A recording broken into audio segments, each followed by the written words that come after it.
لله الذي شرفنا على سائر الأمم برسالة من اختصه من بين الأنام بجوامع الكلم وجواهر الحكم وصل على سيد الرسل وأكمل الرسل وخاتم الأنبياء أما بعد أعوذ بالله من الشيطان الرجيم بسم الله الرحمن الرحيم إنه من سليمان وإنه بسم الله الرحمن الرحيم صدق اللہ خالقنا العظیم وصدق رسولہ النبی الکریم۔ میرے قابل صدر احترام بزرگوں، بھائیوں اور دوستوں، رب العالمین نے کلام مقدس میں حضرت سلیمان علیہ السلام کا ایک واقعہ نقل کیا ہے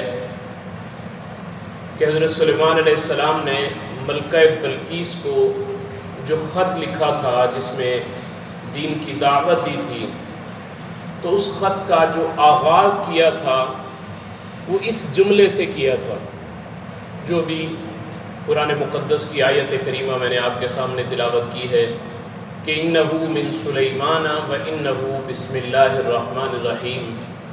کہ یہ خط سلیمان علیہ السلام کی طرف سے ہے اور اس کو شروع کرتے ہیں اللہ کے نام سے جو بڑا ہی بابرکت اور بڑا ہی رحم کرنے والا ہے۔ اور یہ بسم اللہ الرحمن الرحیم ایسی خوبصورت آیت ہے قرآن پاک کی کہ جو اللہ نے سلیمان علیہ السلام کو تو دی ہی تھی تحفے میں، حضرت نوح علیہ السلام کے بارے میں بھی قرآن پاک میں آتا ہے کہ حضرت نوح علیہ السلام جب طوفان کے اندر گھر گئے تو اس طوفان کے اندر جب ہر طرف پانی ہی پانی تھا تو اس وقت انہوں نے اپنی کشتی پر بیٹھتے ہوئے صرف آدھی بسم اللہ پڑھی تھی، بسم اللہ مجریہا و مرساہا۔ اب یہ آدھی بسم اللہ سے اللہ نے اتنے بڑے طوفان سے، جس میں سوائے اس کشتی میں بیٹھنے والوں کے روئے زمین پر کوئی بھی زندہ نہیں بچا تھا، تو اللہ نے آدھی بسم اللہ پڑھنے پر ان کو اتنے بڑے طوفان سے نجات عطا فرما دی تھی۔ اگر کوئی آدمی پوری بسم اللہ پڑھنے کو اپنی زندگی کا معمول بنا دے تو اللہ رب العزت اس کو کتنے بڑے بڑے طوفانوں سے نجات عطا فرما دیں گے، زندگی کے کتنے بڑے بڑے مسائل رب العالمین اس کے حل فرما دیں گے۔ اور یہ اس کے اندر جو ابتدا کی گئی ہے وہ لفظ اللہ سے کی گئی، بسم اللہ۔ اب یہ لفظ اللہ، یہ اللہ کا ذاتی نام ہے اور قرآن پاک میں 2360 بار یہ نام ذکر ہوا ہے، اور یہ نام ایسا برکت والا ہے کہ یہ نام حدیث پاک میں آتا ہے جب تک یہ نام لینے والا کوئی ایک بندہ بھی روئے زمین پر موجود ہے، اللہ اللہ کہنے والا ایک بندہ بھی موجود ہے، قیامت نہیں آئے گی۔ قیامت تب آئے گی جب دنیا پر ایک بھی اللہ اللہ کہنے والا باقی نہیں رہے گا۔ تو اس لیے یہ اللہ کا نام اس میں ذکر کیا گیا، اور بسم اللہ الرحمن الرحیم کا جو مفہوم ہے وہ بھی یہی ہے کہ ہم، حدیث پاک میں آتا ہے کہ کل امر ذی بال لا یبدا بسم اللہ فہو اقطع، کہ ہر وہ کام کہ جس کے شروع میں بسم اللہ نہ پڑھی جائے وہ کام بے برکتہ ہوتا ہے، اس کام کے اندر برکت نہیں رہتی۔ بلکہ ایک روایت میں تو آتا ہے، فرمایا کہ حضرت ابو ہریرہ رضی اللہ تعالیٰ عنہ سے روایت ہے، فرمایا کہ جو آدمی بسم اللہ الرحمن الرحیم پڑھ کر وضو کر لیتا ہے، وضو تو ہم بھی کرتے ہیں لیکن عموماً ہمیں بسم اللہ بھول جاتی ہے، تو فرمایا کہ جو آدمی وضو کرتے ہوئے بسم اللہ الرحمن الرحیم پڑھ لیتا ہے، فرمایا جب تک وہ بندہ باوضو رہتا ہے فرشتے اس کی نیکیاں لکھتے رہتے ہیں، فرشتے اس کی نیکیاں لکھتے رہتے ہیں، اس بندے کے نامہ اعمال میں نیکیوں کا اندراج ہوتا رہتا ہے کہ اس نے بسم اللہ الرحمن الرحیم پڑھی ہے۔ تو یہ بسم اللہ، اللہ کے نام کے اندر اتنی طاقت ہے، اس اللہ کے نام کے اندر اتنی برکت ہے، تو اس کو ہم اپنے معمولات کے اندر شامل کریں۔ میرے محبوب نے ایک مرتبہ دیکھا کہ ایک آدمی کھانا کھا رہا ہے، اب وہ کھانا کھا رہا ہے، سارا کھانا کھا لیا، ایک لقمہ باقی رہ گیا، تو اسے یاد آیا میں نے تو بسم اللہ ہی نہیں پڑھی تھی۔ اب اس نے اس وقت پڑھ لیا بسم اللہ اولہ آخرہ۔ اب ہمیں یہ تلقین کی گئی ہے کہ جب تم کھانے کے شروع میں بسم اللہ پڑھنا بھول جاؤ تو جب تمہیں درمیان میں یاد آئے یا آخر میں یاد آئے تو فرمایا اس وقت بسم اللہ اولہ و آخرہ پڑھ لیا کرو تو تمہیں وہ ساری برکت حاصل ہو جائے گی۔ تو فرمایا کہ اس آدمی نے بسم اللہ اولہ و آخرہ پڑھا آخری لقمے میں، تو اللہ کے محبوب نبی علیہ السلام کی ہنسی نکل گئی۔ صحابہ نے پوچھا یا رسول اللہ ہنسنے کی وجہ سمجھ نہیں آئی، تو میرے محبوب نے ارشاد فرمایا کہ یہ آدمی جب کھانا شروع کر چکا تھا تو اس نے بسم اللہ نہیں پڑھی تھی، لیکن جب اس نے کھانا کھاتے کھاتے شیطان اس کے ساتھ بیٹھا کھانا کھا رہا تھا، اور جب اس نے بسم اللہ پڑھی ہے تو اسی وقت شیطان نے جا کر کہہ کر دی۔ مجھے اس کو دیکھ کر ہنسی آ گئی کہ شیطان کے لیے وہ کھانا جو تھا، چونکہ برکت والا کھانا شیطان کے لیے تو ہضم نہیں ہوتا، یہ تو اللہ رب العزت اس کھانے کے اندر برکت ڈال دیتے ہیں جس کھانے کو ہم کھانے کے لیے بیٹھے تو اس اللہ کا نام لے لیں۔ اور ہم کبھی غور کریں کہ یہ بسم اللہ پڑھنے کے ساتھ ہمیں در حقیقت یہ اس بات کی طرف توجہ دلائی جاتی ہے کہ دیکھو یہ کھانا کبھی غور کر لیا کرو کتنے مراحل سے، کتنے پروسیس سے گزر کر تمہارے سامنے دسترخوان پہ موجود ہے۔ یہ پانی کا گلاس جو تمہارے پاس موجود ہے یہ کتنے پروسیس سے ہو کر اللہ رب العزت نے تمہارے سامنے پہنچا دیا۔ ایک مرتبہ بہلول رحمۃ اللہ علیہ نے ہارون رشید سے کہا تھا نا، وہ پانی پینے کے لیے جب بیٹھا تو پانی پینے لگا، اس نے کہا 1 منٹ امیر المومنین گلاس رکھ دیں ابھی، اس نے رکھ دیا۔ کہا آپ ایک سوال کا جواب دیں، کہا پوچھو۔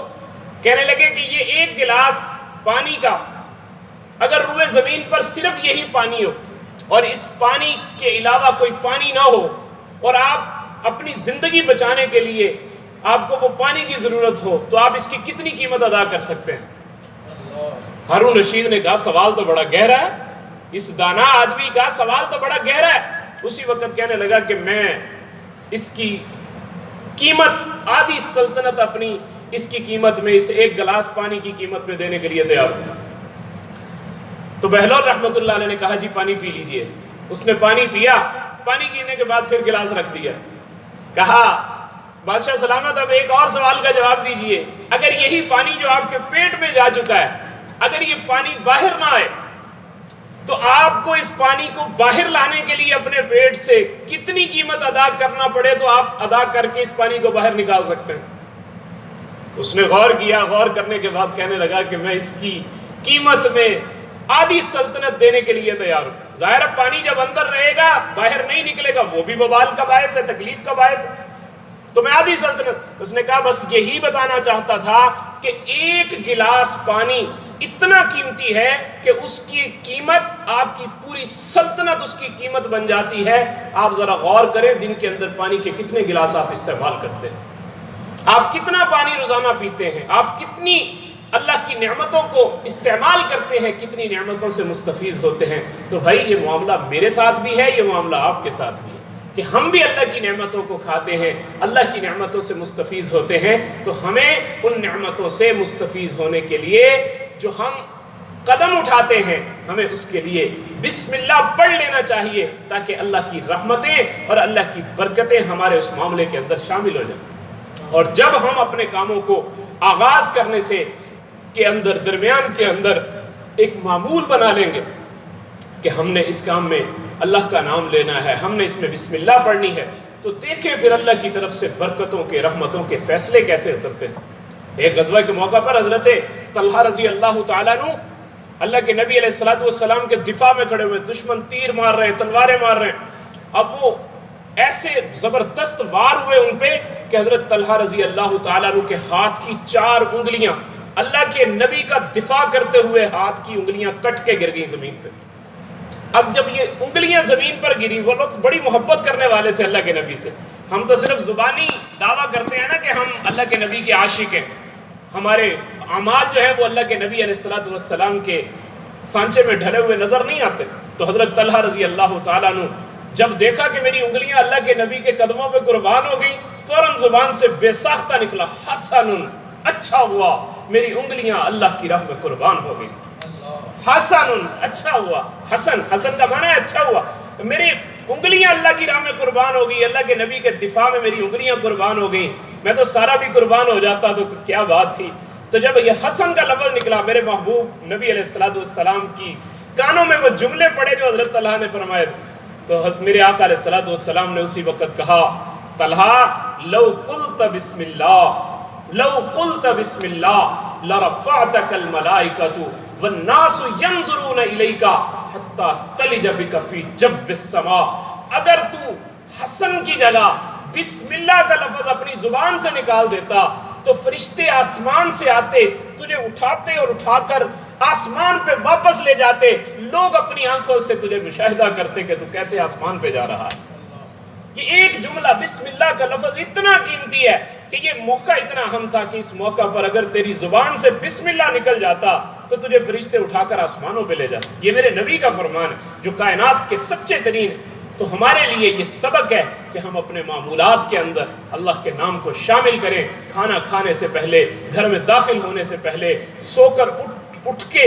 اپنے معمولات کے اندر ہم ہر جگہ پر اس کو معمول بنا لیں. جب ہمارا یہ معمول ہو جائے گا شیطان ہمارے قریب